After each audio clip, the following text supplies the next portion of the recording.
Tamarind. Edward. How are you? I'm really good, thank you. Little jet lagged, not gonna lie, but happy. Why jet lagged? Jet lagged means that you've returned from somewhere overseas. Where have you returned from? Or does it? Maybe I've just been messing with my sleep cycle. Well, I think that'd just be bad sleep, not jet lag. Fact. Yeah, I was in the US visiting my bestie and just got back early this week. So you were in Taiwan before that? I went to Taiwan just before that. Yeah, that was really cool. So Taiwan, then New York, and then back. And what were you doing on this trip? So the first bit was Taiwan, which is where we essentially took our process community over to the HYROX event out there. So that was super cool. First time there ever. Loved it. The people were lovely. You guys know I love food, so managed to bike around the city and go and find all the good food, and then just connect with our members. And then after that, my friend left Hong Kong a year ago, and she is, I'll say it, she's my soulmate. She's my best friend. I fucking love her, and it was just so nice to catch up with her. So what did you guys do? We are very simple. We don't need to do crazy extravagant things. So whether it was just sitting on the roof having giggles, or walking down the street, or going to get food, or just riding our bikes through Central Park spitting rhymes, we're pretty cool like that. You guys genuinely do that? Yeah. That happened. It's not a lie. It did happen. No, but just spend a lot of quality time together, which is important to me. So you were away for 3 weeks in total? 2 and a bit. 2 and a bit weeks. 2 and a bit weeks. Have you returned feeling refreshed? Like when you were coming back, were you like, I'm ready to come back? Or were you like, I'm only halfway done. I need another 2 weeks. Oh, understood. In terms of like feeling relaxed and feel like I had a holiday? Like the holiday served its purpose of, I mean, maybe that wasn't even your purpose. Maybe I'm just assuming. Yeah. No, the holiday was very much to see my friend. So it definitely filled my cup for sure. I left, I don't know, I think I kind of felt like a little bit of a parent, like going over and being like, okay, I can see why you've chosen this life and your partner's great. And seeing her just be happy made me really happy. I think that I know anytime you move countries, it can be really difficult. And the adjustment period is always quite long for a lot of people, especially as you're like trying to integrate into a new workplace and trying to make new friends, and life can feel pretty chaotic. So I've been there for it all, and to see it all just come together and the pieces of the puzzle falling together because she's put the work into herself has been really beautiful. So I was really happy. So by the way, secret best friend is Nats. Oh, Natalie. Who was a member of Coastal. Yeah. I think that's where you guys met. No, didn't. One of my friends put us on a friend date. They knew that we would really get on. Oh, were you hanging out with Nats before she joined Coastal? Yes. Oh. Yeah. I always like claiming that Coastal brings people together. I mean, technically, Plina forced Shaz on me as a PT. And then when that happened, I was like, oh my God, you're actually really cool. And we became friends. And then we started hanging out. And then she introduced me to Nat. So technically, thank you, Coastal. It was the gym. Yes. It was you. It was you, Ed. Tam, we are here today to talk about, this is kind of going to be a bit of a Q&A, but it's going to be a targeted Q&A really towards you and what you're doing in your life, specifically with your training and sport, because I think Instagrammers, those on Instagram, I should say, who maybe follow your journey, probably kind of see like sporadic bits and bobs of very different things. You're kind of doing the CrossFit Open, then you're doing a HYROX race, then you're doing the build program. Recently you've been talking about doing a half Ironman. So I feel like in this last year, for me, I always viewed you as a CrossFitter for so long. And then probably in the last few years, it's been like, I don't know, a big journey of exploration, trying lots of different things. And I think your prescription of fitness and what motivates you training wise has changed a lot.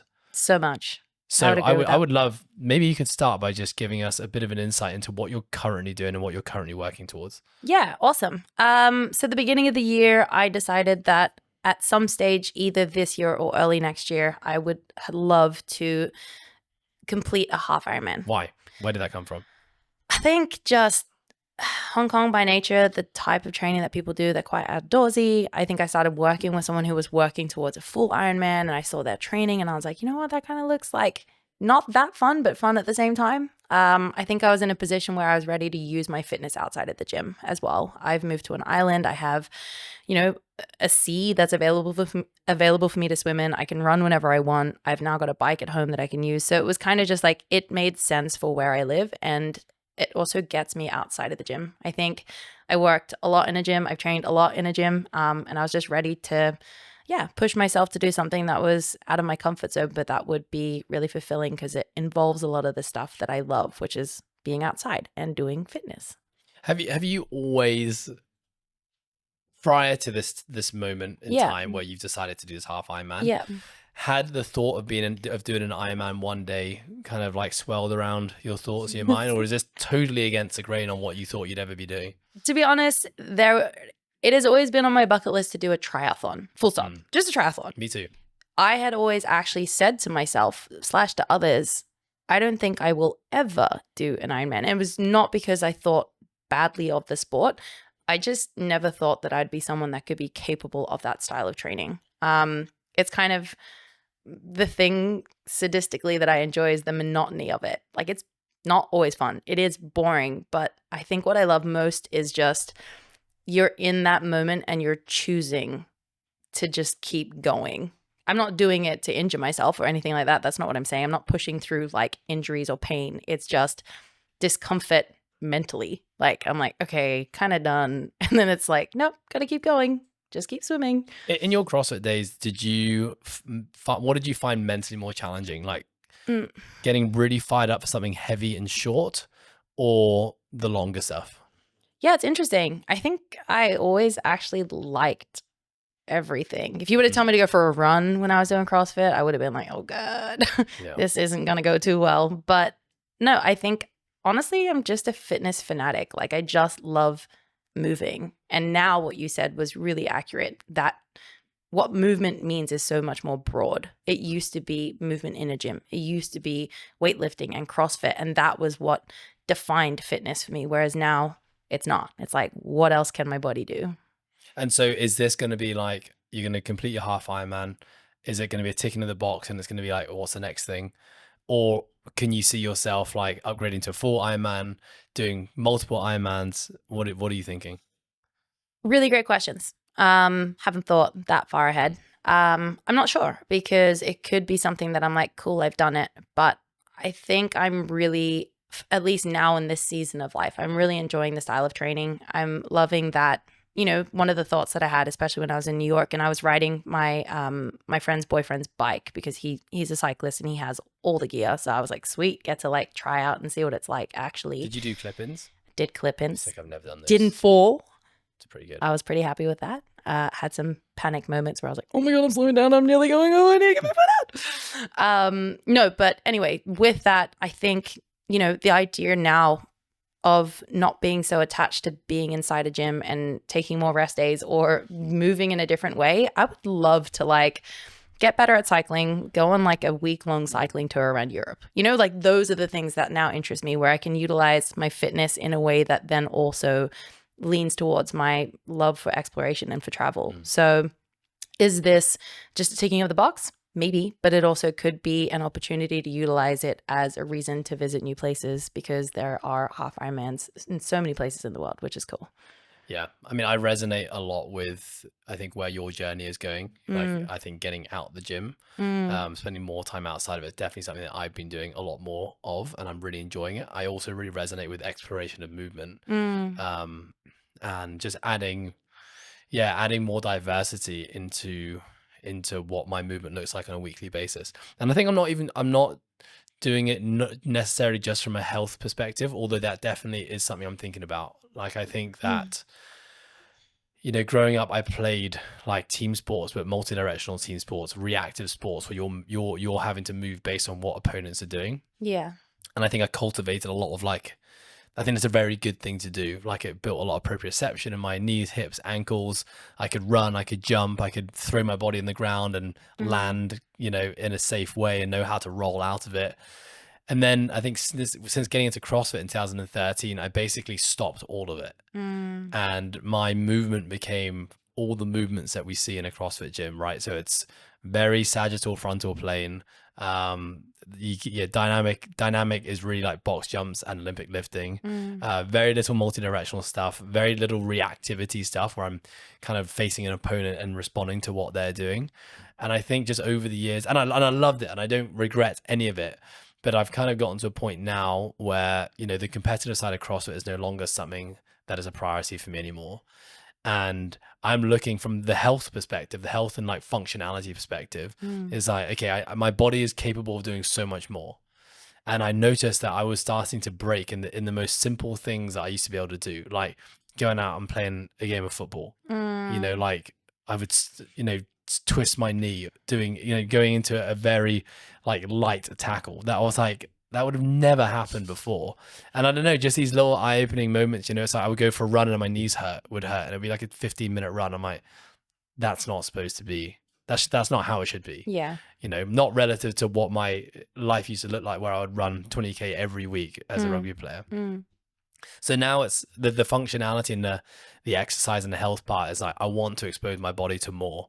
I want to give it, like nutrients from different types and styles of movements, and have my body be a lot more capable other than just squatting, deadlifting, and pushing and pulling heavy stuff, you know? Yeah. And then I think this is the interest side. Like I'm enjoying being a novice in things again. Like the most recent thing for me is golf. And I think with CrossFit, and I'm not saying that I've reached a point where I was like an elite CrossFitter, but you know, I've exposed myself to these, you know, I've been doing chest to bar pull-ups every week.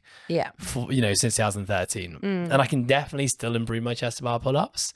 But, you know, I think I've kind of just done those movements so many times for so many years now that it's like I'm missing the challenge of being a complete novice in something again and figuring out, you know, learning, you know, developing awareness of what the movement is, understanding and educating myself on how to do said movement, and then, you know, time and accumulation and trial and error and learning that. And like my thing right now is golf, and I'm like absolutely loving. I would never have known. No, really?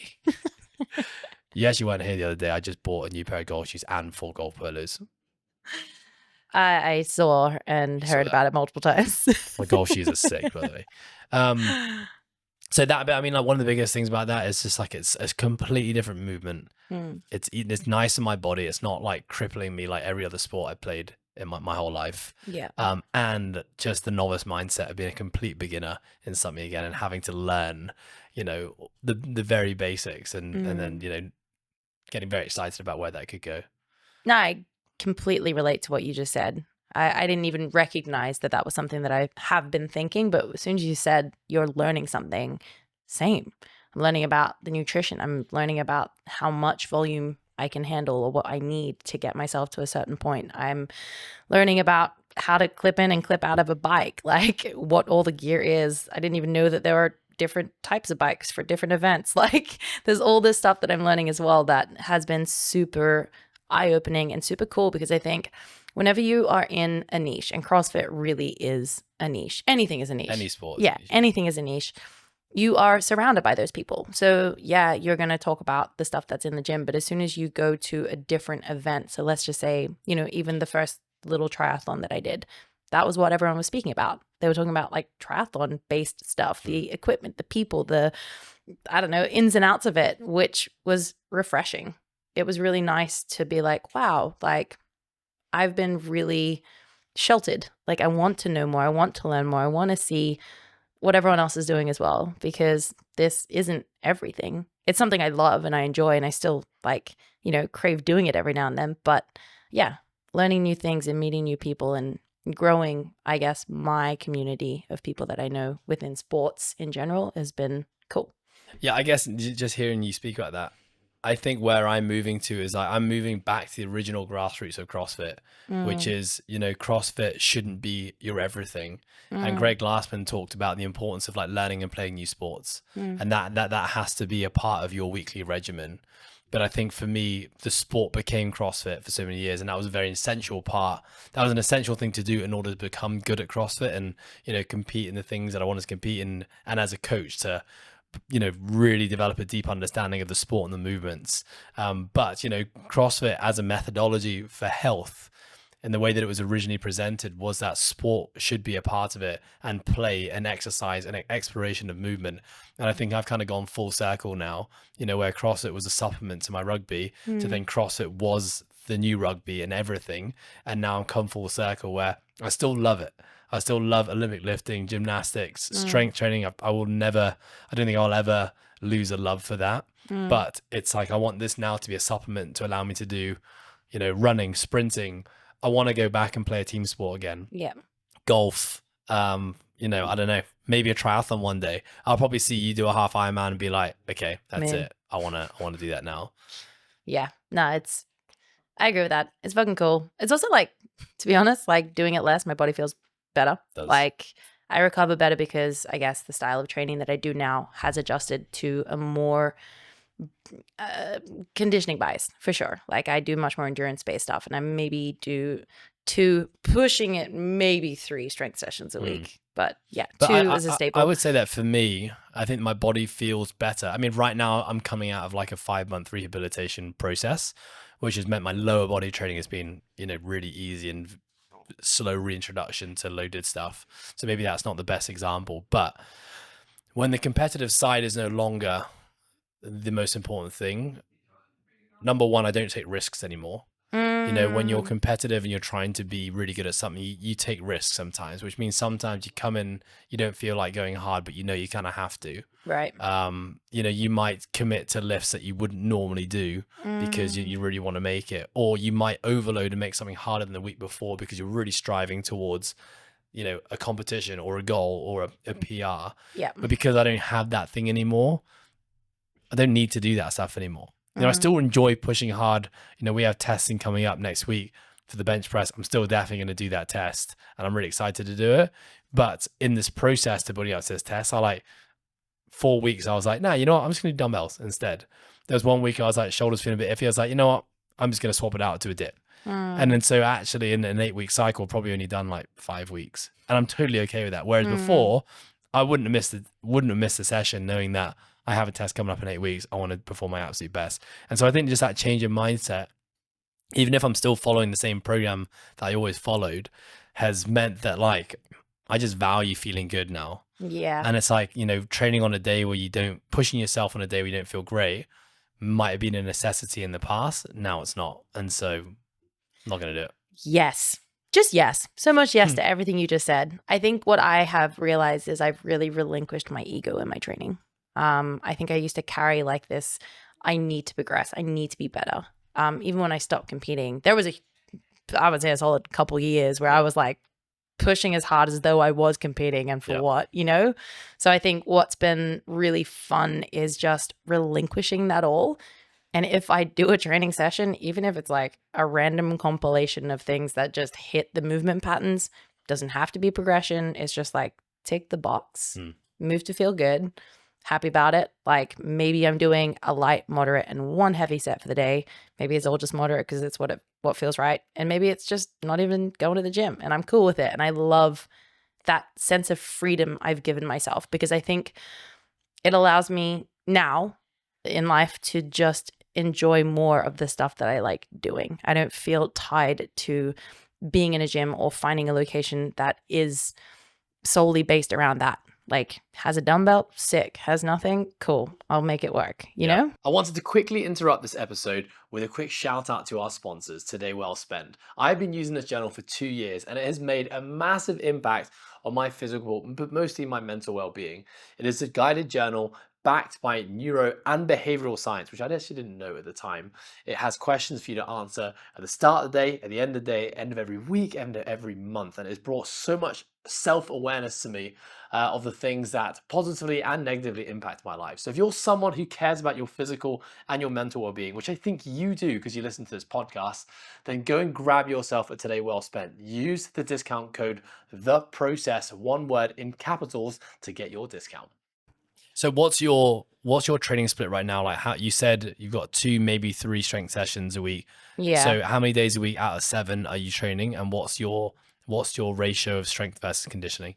Yeah. So at the moment, I would say like pretty consistently 2 strength training sessions is what I'm aiming for. And I just do full body sessions.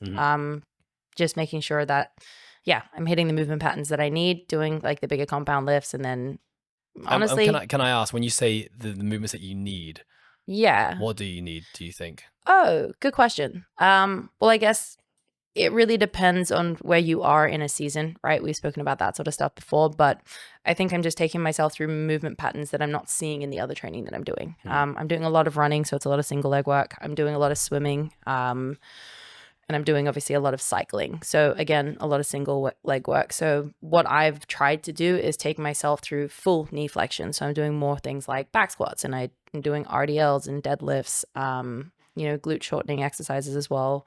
I'm still working my pulling stuff, but if I'm doing like a big swim session, I'm not going to like kill my lats and my upper back or anything like that. So yeah, I think strength has now just become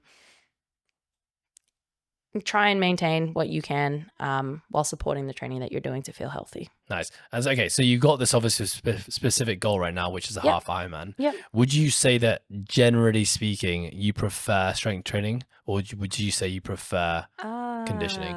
It's such a good question. To be honest, I love both. I feel like they have their time. 50-50. Yeah, they have their time and place. Like I said, I love fitness. I just love training. So I enjoy most of it. There are times where I'm doing, potentially like longer bike rides or mainly longer bike rides, especially if I'm not going outside and doing them and I'm just sitting on a bike indoors. Like, okay, you're accumulating quite a lot of time sitting there. So I think sometimes I get a little bit bored, but the more I've done it, the more I've enjoyed it, because the choice to have done that in the first place, or the choice to go for a run or to go for a swim, was not maybe my natural inclination before. Whereas now I see the progression and I feel happy that I'm like excited to do it. So then in the moment I'm enjoying it. And I feel like it's very easy to kind of just switch off when you're doing longer endurance-based stuff. It's almost like I can now, because I understand my pacing better, it's not hurting. Like I'm doing zone 2 training, which you kind of just keep going, and my brain kind of wanders and it problem solves and it gets creative, and I enjoy that aspect. But then at the same time, I love coming in and just having like a little routine that you can get done within an hour and not be like sitting on a machine or something for 2 to 3 hours, for example. I would say that I still have a bias towards strength training. I love it. Yeah. I think I still think there's some of it is still attached to a deeply rooted insecurity of being a small kid. Right. I still think that's there. I don't feel like that's a thought that's prevalent when I'm making a decision as to what I want to do, but I definitely still think there's something there. And obviously the last 5 months, because I haven't been able to do a lot of I couldn't do biking, couldn't do rowing. Ski erg was basically the only option I had. And I wanted just to pull intensity out of my training in general, just to let my body heal for my knee. So I've basically been doing like a 4-to-1 strength to conditioning ratio right now. So it's like 4 days of strength work, 1 day of like ski erg basically. So I feel not very aerobically fit. Right. But the last 2 weeks I've been able to reintroduce some form of running, and it's been amazing. Yeah. And it's just reinvigorated my love for wanting to get back to running and making sure that that's a part of my week somehow. And then now, having not rowed, like 5 months ago, I was like, be happy to never row again. And now having not done it, it's a gift of injury in a way. When things get taken from you, it makes you really fall in love and appreciate and regain that gratitude for the thing. So I actually can't wait to get back to like bike erging, riding my bike to work again, rowing, running especially. I can't wait to get those things back in there, playing tennis, like things like that, which I haven't been able to do. I'm really, really excited to do. I would say that if when I look at the majority of my last 15 years, I would probably say I've had like a 1-to-1 conditioning versus strength ratio. I definitely think that when I first got into CrossFit, I really wanted to bias the conditioning stuff. I think that's because back then it was all about just doing really hard metcons, and I was very much addicted to that feeling of going really, really hard. I was one of those guys that said like, it's not a good session unless I'm on the floor at the end of it. Right. And that was the way that I operated for a couple of years until I realized that was not sustainable and really bad for me.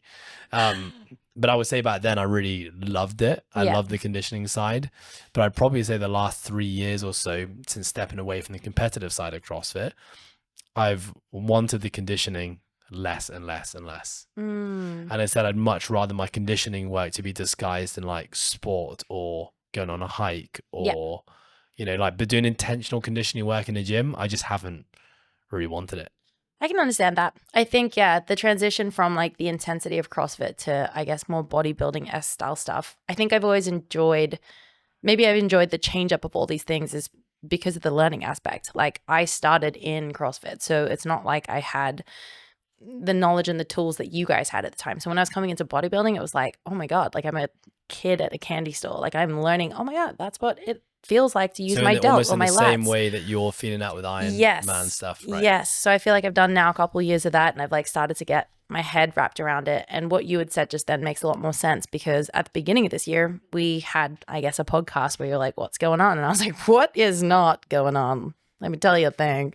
So I'd like carried a foot injury around for a while and had all these like niggles. So to be at a point where I was like, I didn't even think I was going to be able to run again, you know, like, so now I'm so grateful when I am running that is probably why I'm enjoying it so much more as well. Cause I'm like, you couldn't even walk on that foot, you know? So yeah.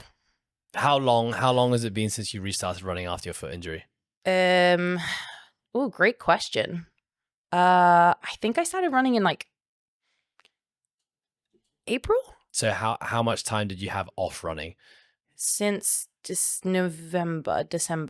Do you feel like you're now living in a space where you've forgotten that you had that injury, or are you still grateful for the fact you can do it?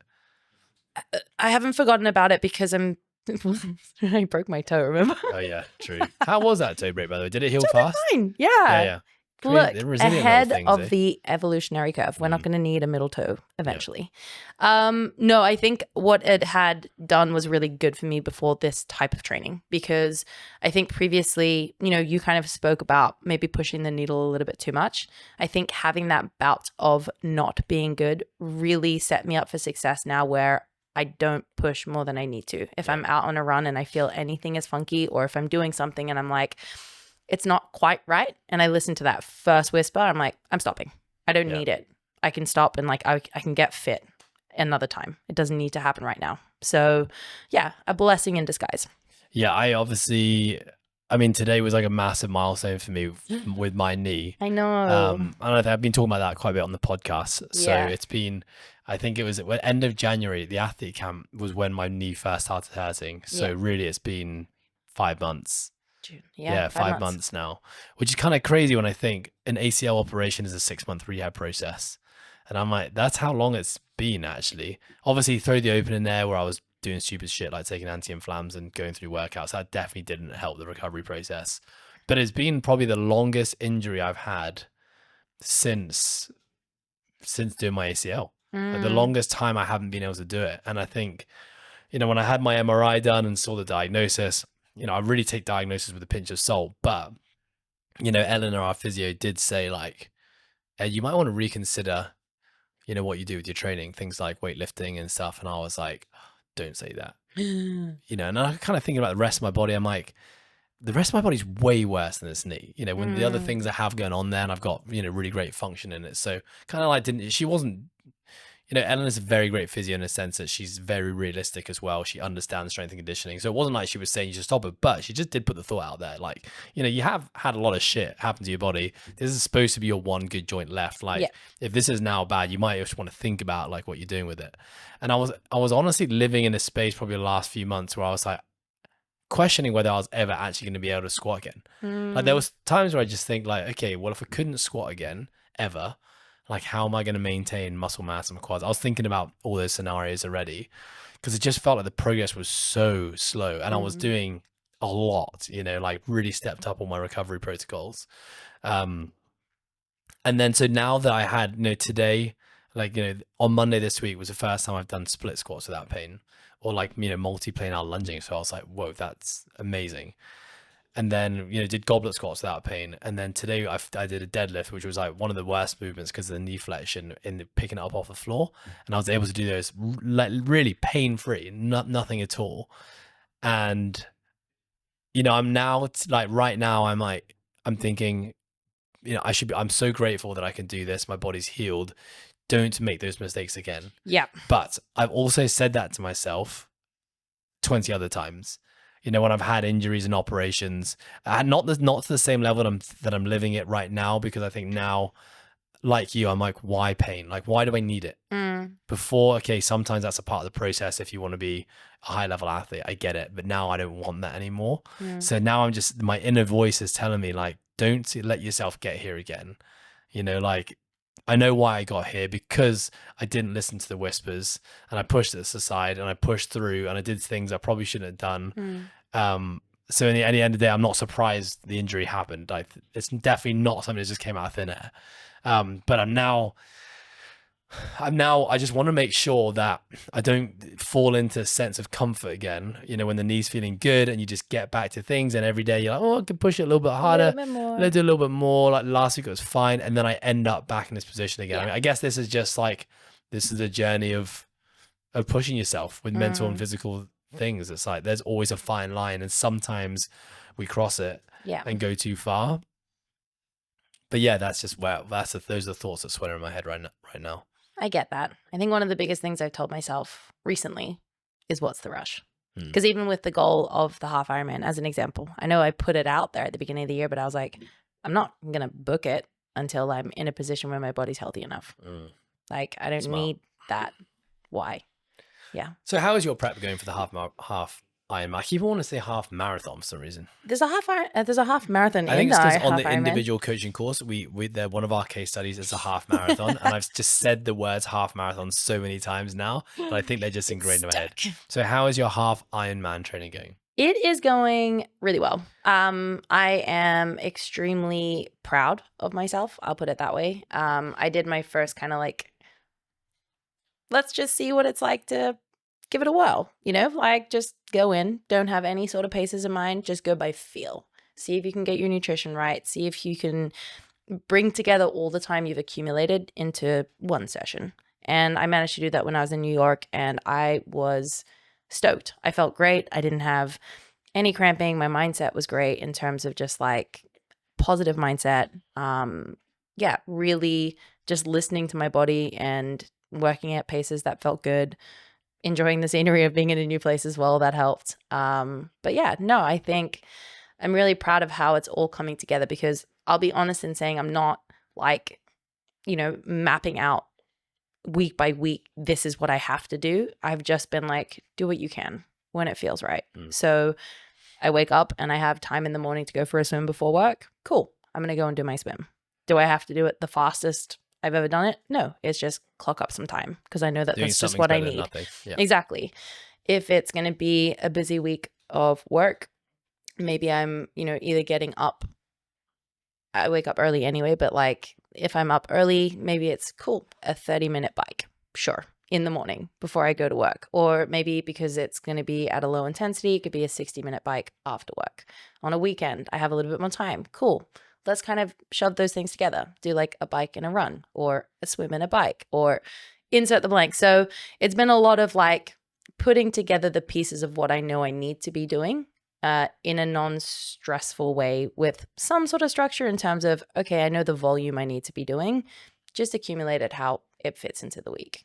And by doing that, I was actually genuinely surprised last week when I went through that simulation. But what surprised you? Obviously, you said that your body felt good, mindset was good, body didn't break down. But is there a time goal that you have with this? No, that's the thing. The target is to do it. If I speak honestly about like when I've been thinking about what I wanted to do with it, I would love to do a fundraiser and donate to a charity of some kind. Still need to decide what it is, because I feel like when you do things that transcend yourself, you do a better job. And I don't want it to just be like tick something off the box for myself. I want it to be give back to something. So for me, in that moment when I'm saying I was really proud or I was surprised, I think the thing that surprised me was I never thought that I'd be able to work out for that long, or to stay in that mindset for that long, or to be so smart with my training that I'd even get to the point where I could run through a simulation and come out of it feeling good.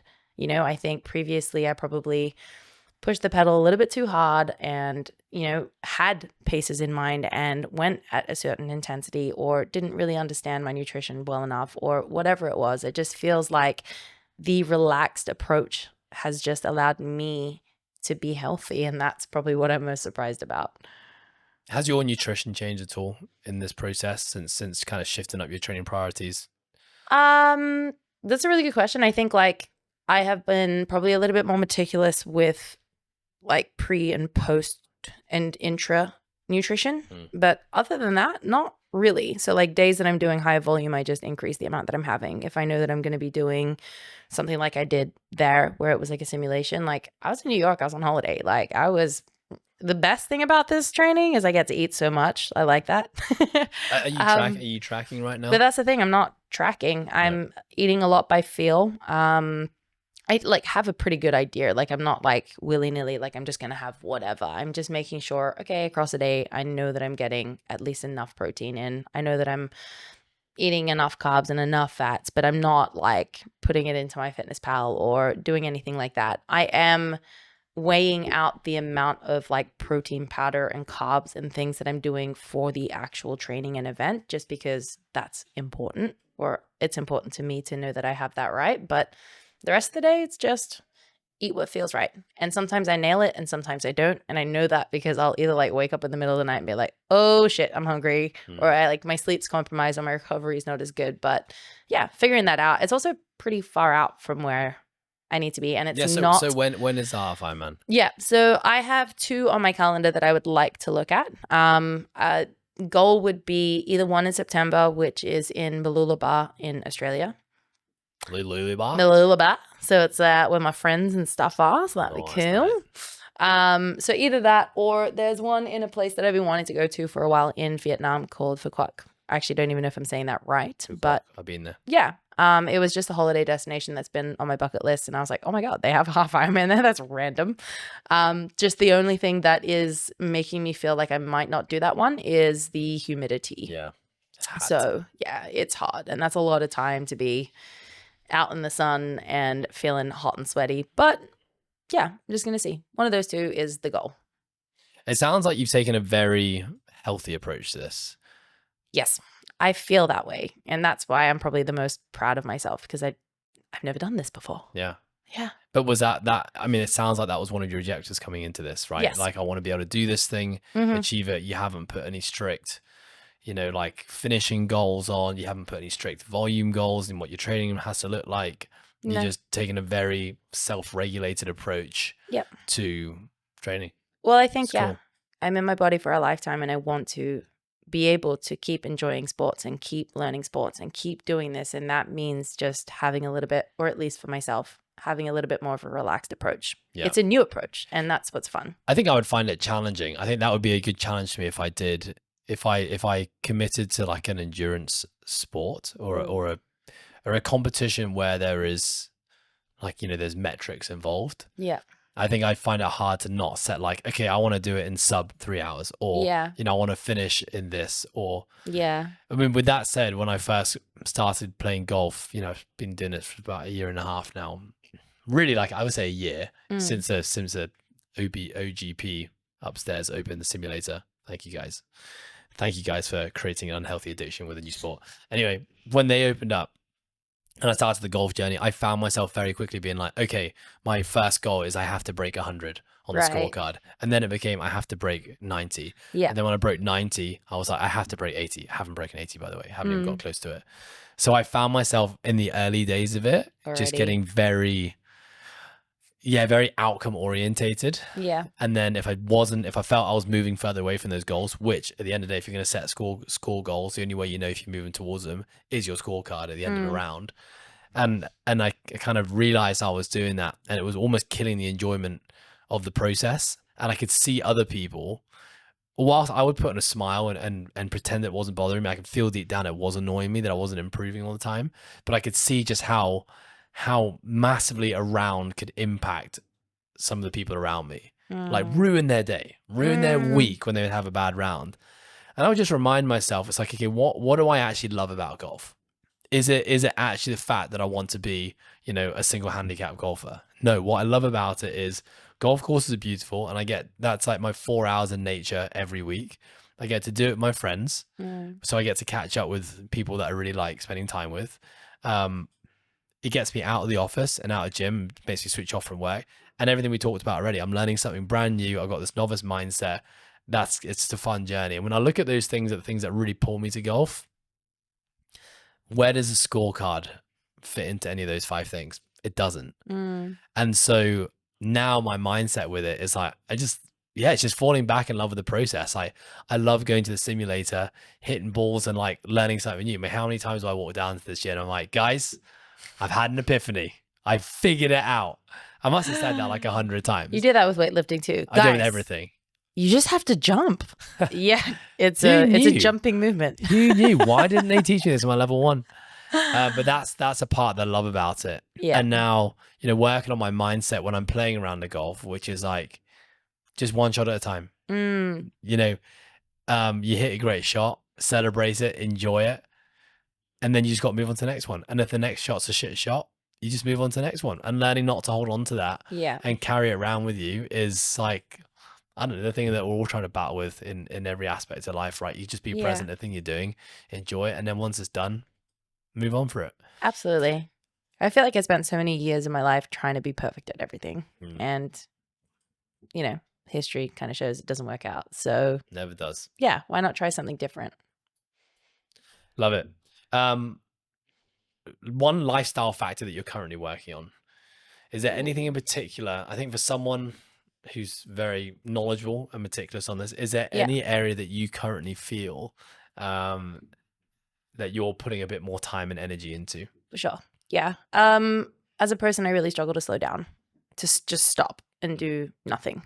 So that I think is my biggest work on, is to, carve out time in my day where I'm not busy-bodied or busy-minded or anything. Just a moment of stillness. Can I ask why do you think that is something that you need to work on, or why do you think that's something that's maybe not a good thing?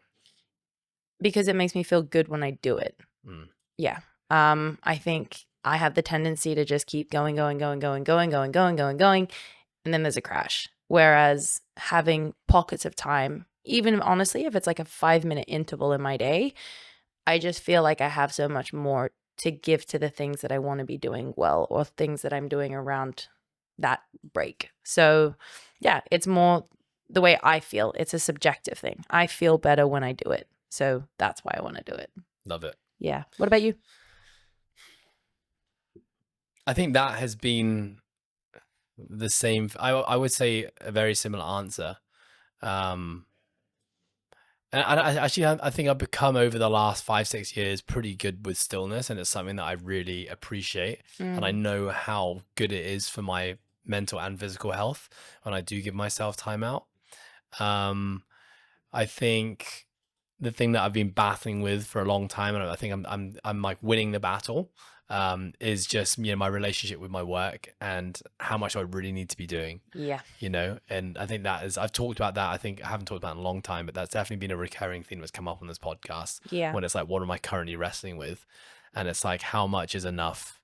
How much is too much? What do I really need to be doing? Do I really need to be working on a Sunday right now? Is this an essential ingredient to me being able to come in on Monday and still have a great week? So I think that is the thing that I'm probably trying to work on, is just like detachment from work. And so I had a big milestone last week. Was I went away on a boys trip to Vietnam. It was, two of my mates turning 40. We've got like the old band back together. There's like 13 of us. Played 3 rounds of golf in Vietnam. We went out boozing every night and had a really, really, really good time. And I didn't do any work in fact, I hardly even checked my messages from Thursday to Sunday. And my holidays in the last 2 years, I haven't done that. I brought my work with me because I've justified it to myself, being like, but I like working. It's not a burden.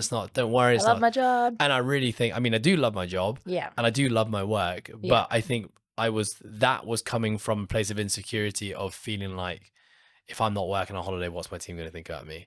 They're going to think I'm slacking and not doing anything, which is ridiculous, because I would never say that to someone else. When anyone else goes on holiday, I'm like, take time off, don't work, break away from it. But I wasn't holding myself to those same standards.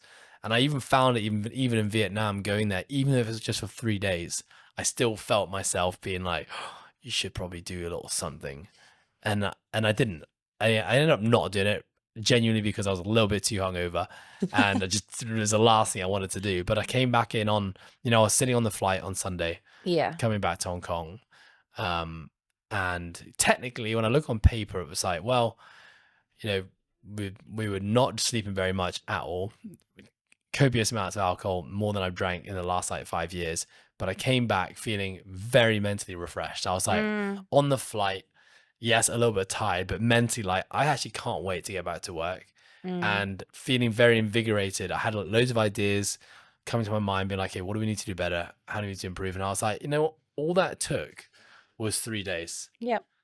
And it didn't even need to be like, I didn't need to be meditating every day, eating a perfect diet. I just like let loose, have fun, and not think about the things that typically occupy my brain 99% of the time. And I came back and I was like, that was great.